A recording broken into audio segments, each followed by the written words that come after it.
Leader Dr. Himanta Biswa Sharma to kindly address the House.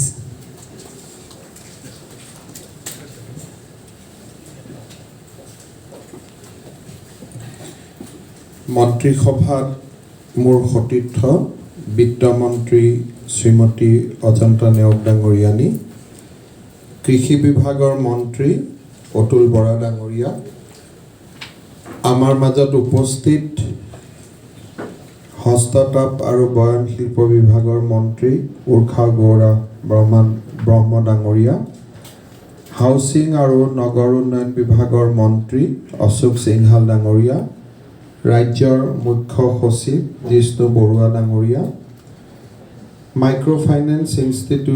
ইনষ্টিটিউশ্যনৰ প্ৰতিনিধিসকল, বিত্ত বিভাগৰ বিষয়া কৰ্মচাৰীসকল আৰু সংবাদ মাধ্যমৰ বন্ধু বান্ধৱীসকল। অসম চৰকাৰে প্ৰথমখন কেবিনেট বৈঠকতে মাইক্ৰ' ফাইনেন্সত যিসকল আই মাতৃয়ে ঋণ লৈছিল তেওঁলোকক ঋণ ৰেহাইৰ বাবে মন্ত্ৰী অশোক সিংহালৰ নেতৃত্বত এখন কেবিনেট সমিতি নিৰ্মাণ কৰি দিছিল। নিৰ্বাচনৰ সময়ত আমিও এই ঋণ ৰেহাইৰ কথা ৰাইজৰ আগত কৈছিলোঁ আৰু ৰাইজক আমি কৈছিলোঁ যে দুখীয়া মহিলাসকলে মাইক্ৰ' ফাইনেন্সত যি ঋণ লৈছে তাক আমি উভতাই দিবলৈ চেষ্টা কৰিম বা আমি উভতাই দিম। কেবিনেট কমিটিৰ যেতিয়া বৈঠক অনুষ্ঠিত হয় সেই বৈঠকত আমি মাইক্ৰ' ফাইনেন্সৰ লগত জড়িত যিটো ছেক্টৰ তেওঁলোকৰ লগত আমি বিশদভাৱে কথা বতৰা পতা আৰম্ভ কৰিছিলোঁ। তাত দুটা কথা স্পষ্টকৈ ওলাই আহিছিল যে loan which were given bona fide আৰু ঋণ দিয়া হৈছিল যি RBI ফেয়াৰ প্ৰেক্টিছ কোডৰ বাহিৰত, অৰ্থাৎ ৰিজাৰ্ভ বেংক অফ ইণ্ডিয়াই যি নীতি নিয়ম বান্ধি দিছিল সেই নীতি নিয়মৰ বাহিৰত গৈ কিমান ঋণ দিয়া হৈছিল। যেতিয়া আমি RBI ফেয়াৰ প্ৰেক্টিছ বুলি কওঁ তেতিয়া তাত বুজোৱা হয় যে এগৰাকী আই মাতৃয়ে মেক্সিমাম 1,25,000 টকা ঋণ ল'ব আৰু সেই ঋণ 3টা বেংকৰ পৰা ল'ব পাৰে। অৰ্থাৎ যদি কোনোবা এটা চতুৰ্থ বেংকে ঋণ দিয়ে আৰু সেই ঋণ যদি 1,25,000 টকাৰ বাহিৰত যায়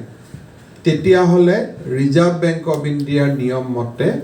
সেইটো ফেয়াৰ প্ৰেক্টিছ কোডৰ বাহিৰত দিয়া ঋণ। অসম চৰকাৰে আমি দুটা পৰ্যায়ত কাম কৰিছিলোঁ। প্ৰথম অৱস্থাত আমি এখন আইন প্ৰণয়ন কৰিছিলোঁ যিখন আইনৰ জৰিয়তে আমি স্পষ্ট কৰি কৈছিলোঁ যে সৰ্বমুঠ ঋণ আমি 1,25,000 টকা দিব পাৰিম আৰু ৰিজাৰ্ভ বেংকে নিৰ্দেশ দিয়া মতে এগৰাকী আই মাতৃক 3টাতকৈ ওপৰত আমি ঋণ নিদিম আৰু ঋণ দিব যাওঁতে ব্যক্তিজনৰ আৰ্থিক সচ্ছলতা সম্পৰ্কে আলোচনা কৰা হ'ব আৰু এজেণ্টসকল ঘৰত গৈ হাৰাশাস্তি কৰিব নোৱাৰিব। এই সম্পৰ্কে আমি সদনত আইন এখন অনুমোদন কৰিছিলোঁ। ইতিমধ্যে অসমৰ ৰাজ্যপাল মহোদয়ে সেই আইনখন অধিসূচনালৈ ৰূপান্তৰ কৰিছে আৰু যদি আমি দেখা পাওঁ যে যোৱা 3 মাহত যিবিলাক বাতৰি আগত ওলাই আছিল যে মাইক্ৰ' ফাইনেন্সৰ ঋণৰ কবলত পৰি বিভিন্ন মানুহৰ যি অভাৱ অভিযোগ আছিল, আজি যদি আপোনালোকে চাব যায় অভাৱ অভিযোগবোৰ নোহোৱা হৈছে। আমাৰ বা কোনোবা অভাৱ অভিযোগ আহিলেও আমি যদি লগে লগে মাইক্ৰ' ফাইনেন্স কোম্পানীৰ নজৰলৈ আনিছোঁ সেই অভাৱ অভিযোগবোৰ দূৰীকৰণ হৈছে। এতিয়া দ্বিতীয় প্ৰশ্নটো আহিলে যে আমি আই মাতৃসকলক ঋণ দিম নে নিদিম। মাইক্ৰ' ফাইনেন্স আমাৰ শত্ৰু নে মাইক্ৰ' ফাইনেন্সক আমি নিয়ন্ত্ৰণৰ ভিতৰেদি কাম কৰিবলৈ আমি প্ৰেৰণা দিব লাগিব মাইক্ৰ' ফাইনেন্স মানে আন কোনো নহয় কিছুমান বেংক যিবিলাক বেংকে ৰিজাৰ্ভ বেংকৰ পৰা লাইচেন্স লৈছে তেওঁলোকে বেংকিঙৰ কাম কৰিছে এতিয়া যদি আমি কওঁ যে এখেতসকলে লোন দিব নোৱাৰিব বেংকেও লোন নিদিব তেতিয়াহ'লে আই মাতৃসকলে কাৰ পৰা লোন ল'ব লাগিব আমাৰ গাঁৱত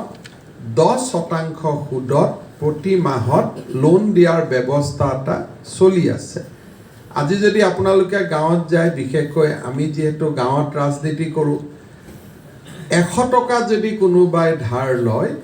10 টকা সুদ দিব লাগিব যদি 10 টকা সুদত কোনোবা এগৰাকী মহিলাই লোন লয় তেতিয়াহ'লে সেই মহিলাগৰাকীয়ে কেতিয়াও সেই লোন উভতাই দিব নোৱাৰিব আৰু এসময়ত তেওঁলোকে এটা নিশ্চিত বিপদৰ সন্মুখীন হ'ব লাগিব যাক আমি প্ৰাইভেট মানি লেণ্ডাৰ্ছ বুলি কওঁ আৰু প্ৰাইভেট মানি লেণ্ডাৰ্ছৰ কবলত আজিৰ দিনতো যদি মই ক'ব খোজোঁ তেতিয়াহ'লে বহুত ব্যক্তি আছে যাৰ এতিয়াও এই লোন লৈ তেওঁলোকে লোন উভতাই দিব পৰা নাই যাক আমি অসমৰ কাবুলিয়ালাক বুলি ক'লেও ভুল কৰা নহয় এতিয়া আমাৰ মাজত কথাটো হ'ল যে আমি 10% সুতৰ পৰিৱৰ্তে ৰিজাৰ্ভ বেংকে নিৰ্ধাৰণ কৰি দিয়া সুতত লোন লৈ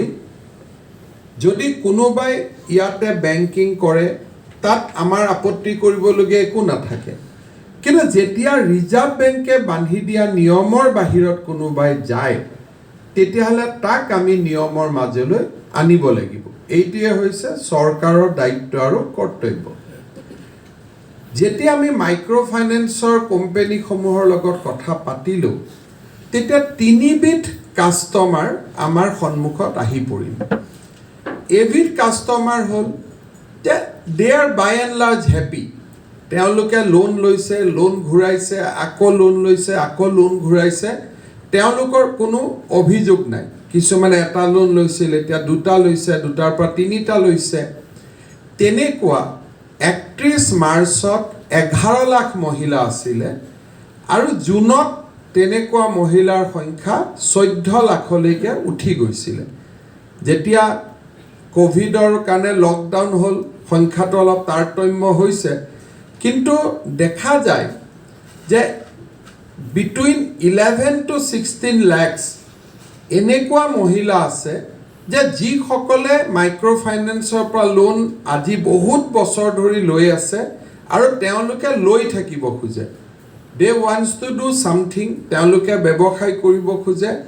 আৰু কিছুমানে 1,25,000 টকা লোন লৈ এতিয়া 6 লাখ 7 লাখ 10 লাখলৈকে লোন লৈছে দে আৰ নো লংগাৰ MFI বেনিফিচিয়াৰী তেওঁলোক MSME পৰ্যায়লৈকেও তেওঁলোক উঠি গৈছে অৰ্থাৎ কিছুমানে বিচাৰে যে আমি ব্যৱসায় কৰি থাকিব লাগে আমাৰ সেলফ হেল্প গ্ৰুপ আছে আমাৰ JLG আছে আমি কাম কৰিছোঁ মুৰ্গী পুহিছোঁ গাহৰি পুহিছোঁ আমি খেতিৰ কাম কৰিছোঁ এণ্ড উই আৰ হেপী এতিয়া আমাৰ দায়িত্ব আছিল যে যিসকলক জোৰ কৰি লোন দিছে যিসকল আনহেপী বা যিসকলৰ খং আছে কিন্তু আমি ঠিক কৰিলোঁ যে যদি খং থকা মানুহখিনিক সহায় কৰোঁ যিসকল হেপী তেওঁলোককোতো আমি কিবা এটা পুৰস্কাৰ দিব লাগিব এতিয়া কাক আমি লোন ৰেহাই দিওঁ যোনে লোন ডিফল্ট কৰে যদি আমাৰ চিদাম্বৰমৰ সময়তো আমি লোন ঘূৰাই দিছোঁ বা এতিয়াও মাজে মাজে লোন ঘূৰোৱা স্কিম আহে লোন ঘূৰোৱা স্কিমবিলাক কাক দিয়া হয় দোজ হু আৰ ডিফল্টেড কিন্তু এইটো আচলতে ভাল কথা নহয় যে যোন ডিফল্ট কৰিলে তাক আমি ঘূৰাই দিলোঁ কিন্তু ভাল কৰি ঘূৰাই দি থকা মানুহসকলক আমি কোনো প্ৰেৰণা নজনালোঁ যেতিয়া কংগ্ৰেছৰ দিনত কৃষক লোন ৰেহাই আছিল তেতিয়া তেওঁলোকে কি কৰিছিল যে যোনে লোন ঘূৰাই দিব পৰা নাই তাক লোনটো ঘূৰাই দিলে কিন্তু যোনে লোন ভাল কৰি ঘূৰাই দি আছিলে তেওঁলোকক একো নিদিলে তাৰমানে এতিয়া মানুহে কয় যে তাৰমানে আমি ভাল কৰি ব্যৱসায় কৰাটো ভাল কৰি বেহা বেপাৰ কৰাত আমাৰ কি ভুল আছিল নেকি তাৰমানে আমিও বেংকত টকা ঘূৰাই দিব নালাগিছিল নেকি চৰকাৰে আমাক তেতিয়াহে চাব নেকি গতিকে আমি ক'লো নহয় A responsible state government has to behave in a responsible manner. আমি দায়িত্বশীল চৰকাৰ এখনে দায়িত্বশীল মনোভাৱেৰে আমি কাম কৰিব লাগিব যিসকলে ঘূৰাই দি আছে তেওঁলোকৰ লগতো আমি থিয় হ'ব লাগিব আৰু যিসকলে কিবা কাৰণত আৰ্থিক অৱস্থাত কষ্ট পাই আছে তেওঁলোকৰ লগতো আমি থিয় হ'ব লাগিব আমাৰ দায়িত্বতে বহুতে আমাক কৈ আছে কিদিন যে MFI লোন মাফ বুলি কৈছিল মাফ কৰি দিব লাগে যদি আমি লোন দিব নোৱাৰাখিনি মানুহক মাফ কৰি দিওঁ আমাৰ কামটো কম পইচাত হৈ যায় আমাৰ 3000 কোটি টকাত কাম শেষ হৈ যায় কিন্তু আমাৰ এটো মৰেল হেজাৰ্ড হলহেতেন ইটো হেবিনে মৰেলি আমি মানুহৰ চকুত ভুল বুলি প্ৰমাণিত হলহেতেন এগৰাকী মাতৃয়ে ক'লেহেতেন যে ঠিক আছে মই লোন লৈছো ঘূৰাই দি আছো মোৰ কোনো কমপ্লেইন নাই কিন্তু মইতো ঘূৰাই দি আছো মইতো কিবা এটা পাব লাগে সো সেই কাৰণে আমি মৰেল হেজাৰ্ডটোৰ পৰা ওপৰত যাবৰ কাৰণে আমি ঠিক কৰিলো যে যাক লাগে তাকো দিম যাক নালাগে তাকো দিম এটা আমাক বিৰোধীয়ে সমালোচনা কৰে যে আপুনি দিম বুলি কৈ দিয়া নাই আৰে বাবা আমিতো ভাল কৰি আছো যাক নালাগে আমি তাকো দিব খুজিছো আৰু যাক লাগে তাকতো দিমে যি মতে কৈ আহিছিল তাততো কোনো প্ৰবলেম নাই সো ফাৰ্স্ট ক্যাটেগৰীত আমি ঠিক কৰিলো যে যিসকলে চৰকাৰৰ পৰা একো বিচৰা নাই ভাল কৰি লোন ঘূৰাই পুৰাই দি আছে ব্যৱসায় কৰি আছে আৰু কোনোবাই 15000 ঘূৰাই দিব বাকি আছে কোনোবাই 30000 ঘূৰাই বাকি দি আছে কোনোবাই 20000 ঘূৰাই দিব বাকি আছে তেওঁলোকে আকৌ ঘূৰাই দিলে আকৌ লোন ল'ব কাৰণ তেওঁলোকে লোন লৈ তেওঁলোকে বৰ্তমান বস্তুটো লৈ সন্তুষ্ট তেওঁলোকৰ মনত অসন্তুষ্ট নাই they are happy একেদিন কোভিডৰ কাৰণে অলপ আকপিছ হৈছে বেলেগ কথা বাট otherwise they are in the system প্ৰথম আমি ঠিক কৰিলো যে যিসকলে লোন ৰেহাই তেনেকে বিচৰা নাই আপ এণ্ড ডাউন কাম বন কৰি আছে পইচা দি আছে পইচা ঘূৰাই আছে আকৌ লোন লৈ আছে তেওঁলোকক আমি সিদ্ধান্ত ললো যে আমি তেওঁলোকক 25000 টকা লৈকে আমি তেওঁলোকক সহায় কৰিম লৈকে বুলি কিয় ক'লো কাৰোবাৰ মাত্ৰ ঘূৰাই দিব আছে 15000 কাৰোবাৰ ঘূৰাই দিব আছে 10000 গতিকে তেওঁক 25000 দিয়াৰ প্ৰয়োজন নাই কিন্তু কাৰোবাৰ 30000 ঘূৰাই দিয়াৰ প্ৰয়োজন আছে তেওঁক আমি 25000 দিম আৰু এভাৰেজ যদি আপোনালোকে চাই যে গড়ে প্ৰতি যদি লোন চাই অসমত MFI লোন গড়ে প্ৰতি 22000 হ'ব বন্ধন বা বেংকৰ লোন 55000 or 50000 এভাৰেজ হ'ব গতিকে আমি ঠিক কৰিলো যে আমি যদি 14 লাখ মানুহক 25000 টকা কৈ যদি ঘূৰাই দিও যাৰ লোনে বাকি আছে 15000 10000 20000 22000 23000 তেওঁলোকে পুৰা লোনটো ঘূৰাই দিব পাৰিব আৰু লগত তেওঁলোকে যেনেকৈ লোন লৈ আছিল আকৌ নতুন নতুন লোন লওক নতুন নতুন ব্যৱসায় চলি থাকক যাতে অসমৰ GDP-টোত এফেক্ট নহয় কাৰণ যদি লোন লোৱা মানুহে বন্ধ কৰি দিয়ে কাবুলিয়ালৰ পৰা লোন লোৱা আৰম্ভ কৰে বেংকৰ পৰা লোন নলয় তেতিয়ালেতো গোটেই ব্যৱস্থাটোৱে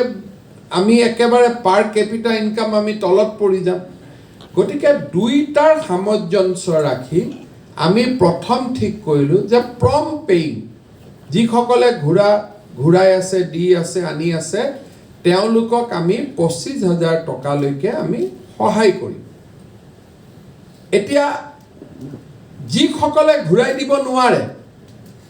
তেওঁলোকৰ আমি সম্পূৰ্ণ ঘূৰাই দিম ঠিক আছে আপোনালোকে আৰু ঘূৰাই দিব নোৱাৰে ইয়াত অহা যোৱা বাদ দি দিছে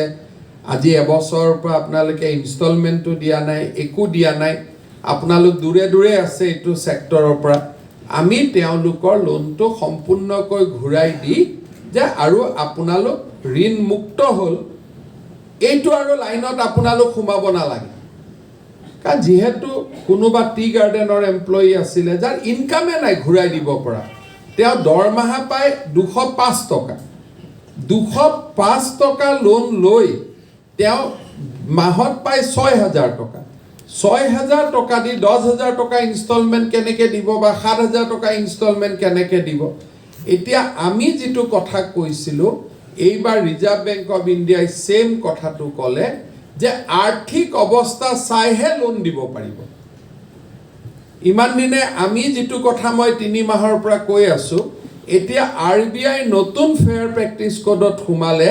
যে যোনে লোন ঘূৰাই দিব নোৱাৰে তাক বেংকে জোৰ কৰি লোন দিব নালাগে অৰ্থাৎ প'ৰ ডেষ্টিটিউট বিশেষকৈ টি গাৰ্ডেনৰ যিসকল ফালতু কাম কৰে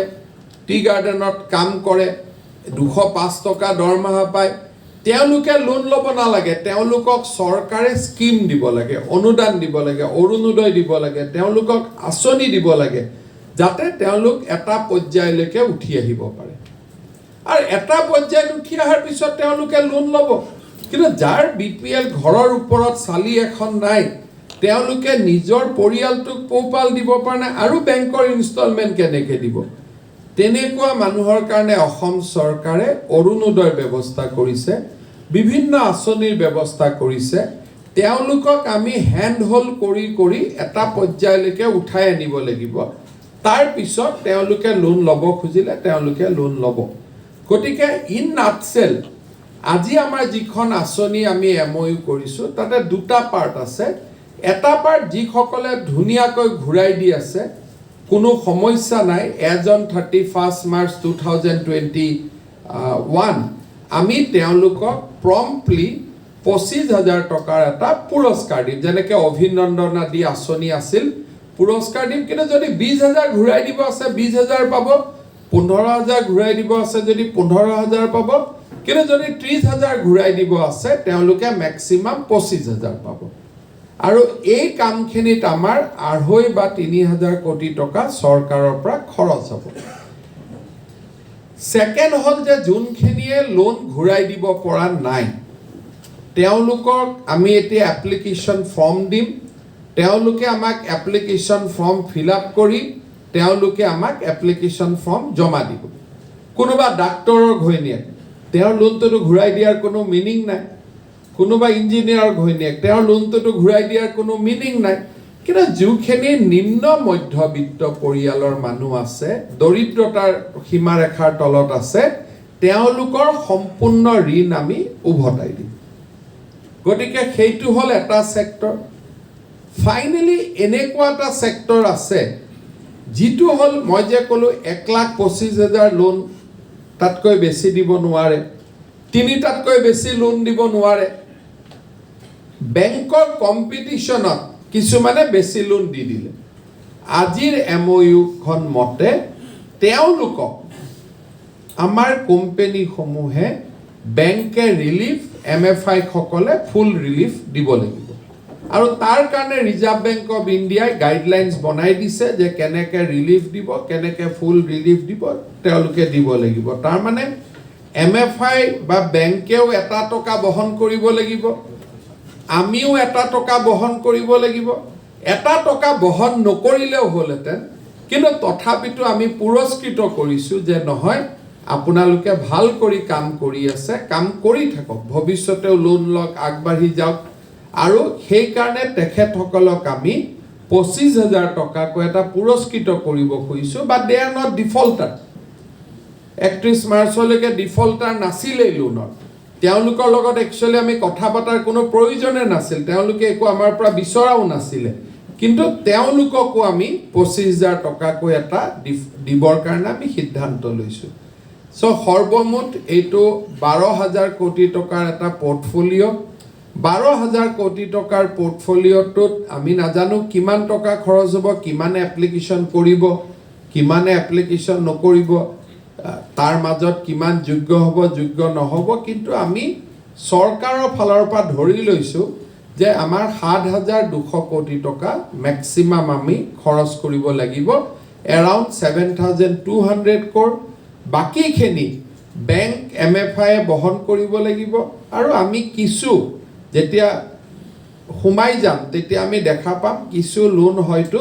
মানুহে নিজে ইন দি মিন টাইম উভতাই দিছে গতিকে মোৰ অৰ লেছ মই অসমৰ মানুহক এইটোৱে আবেদন কৰিম যে আমি বেংক আৰু MFI ৰ পৰা ওলাই গৈ কাবুলিয়ালাৰ পাল্লাত আমি পৰিব নালাগে যে ঘৰত যিটো লোন দিয়ে 10% লোন দিয়ে এইটো আমি পৰিব নালাগে ৰিজাৰ্ভ বেংকৰ লগত আমাৰ বহুত আলাপ আলোচনা হৈছে এতিয়াৰ পৰা ফেয়াৰ প্ৰেক্টিছ কোড মতে লোন হ'ব এজেণ্ট ঘৰত গৈ উৎপাত কৰাৰো কথা নাই কিন্তু লেণ্ডিংটো এনেকৈ হ'ব যে ফেয়াৰ প্ৰেক্টিছ কোড মতে লোন হ'ব মানুহে লোন লওক মানুহে লোন ঘূৰাই দিয়ক আৰু লোন লওক আৰু ঘূৰাই দিয়ক তেনেকৈ কাৰণ বাৰে বাৰেতো চৰকাৰে সহায় কৰিব নোৱাৰে গতিকে লোন লওঁতে সিদ্ধান্ত লওক যে মই কিমান টকা লোন ল'লে ঘূৰাই দিব পাৰিম বেছি লোভ কৰিব নালাগে যিমান টকা লোন ল'লে লোন ঘূৰাই দিব পাৰিম সিমান টকা আমি ঘূৰাই দিব লাগে বহুতে মই দেখিছোঁ লোন লৈ ফ্ৰিজ কিনিছে লোন লৈ গাড়ী কিনিছে সেইটোৰ পৰাতো আমি ঘূৰাই দিব নোৱাৰোঁ লোন লৈ আমি সৰু সৰু ব্যৱসায় কৰিলেহে আমি ঘূৰাই দিব পাৰিম সেইকাৰণে মই অসমৰ ৰাইজক অনুৰোধ কৰিম যে আপোনালোকে লোন লওক লোন ঘূৰাই দিয়ক আজিও লোন ঘূৰাই দিয়ক আমি আপোনালোকক ইনচেন্টিভ দিছোঁ আৰু ভৱিষ্যতেও আমি মাজে মাজে আপোনালোকক কিবা কিবি দি থাকিম লোন ঘূৰাই থাকিলে সময়ত এই কাৰণ যিসকলে ঘূৰাই থাকে তেওঁলোককতো আমাৰ আপত্তি নাই কেইদিনমান আগতে কৃষিত আমি সিদ্ধান্ত লৈছোঁ যে যিসকলে লোন ঘূৰাই থাকিব তাৰ ইণ্টাৰেষ্টটো আমি দিম আমি অসমৰ কৃষকৰ কাৰণে এটা স্কিম লৈছোঁ যে যিমানে লোন ঘূৰাই থাকিব তাৰ interest will be paid by the state government গতিকে অহা কালি পৰহি আমি এনেকুৱা স্কিম ল'ব পাৰোঁ যে MFIত যোনে লোন ঘূৰাই থাকিব প্ৰত্যেক বছৰে আমি এটা পইচা আমি দিম মানুহক সহায় কৰিম আই মাতৃসকলক ভৱিষ্যতে আমি চিন্তা কৰিব পাৰোঁ আজিতো বৰ্তমান আমি ইমিডিয়েটলি 25,000 টকালৈকে আমি দিয়ে দিম কিন্তু এই প্ৰেৰণা দিয়া স্কিমটো আমি ভৱিষ্যতেও আমি এইটো মেইনটেইন ৰাখিব পাৰিম এমাউণ্টটো হয়তো 25,000 বাৰে বাৰে দিব নোৱাৰোঁ কিন্তু বছৰতো 5,000 3,000 2,000 10,000 টকা দি থকাটো আমাৰ আপত্তি নাই মোৰে আই মাতৃ মোৰে মাসকলৰ সুবিধা হ'ব যিসকলে লোন ঘূৰাই দিব নোৱাৰিলে তেওঁলোকৰ লোনো আমি ঘূৰাই দিম আপোনালোকে এপ্লিকেশ্যন কৰিব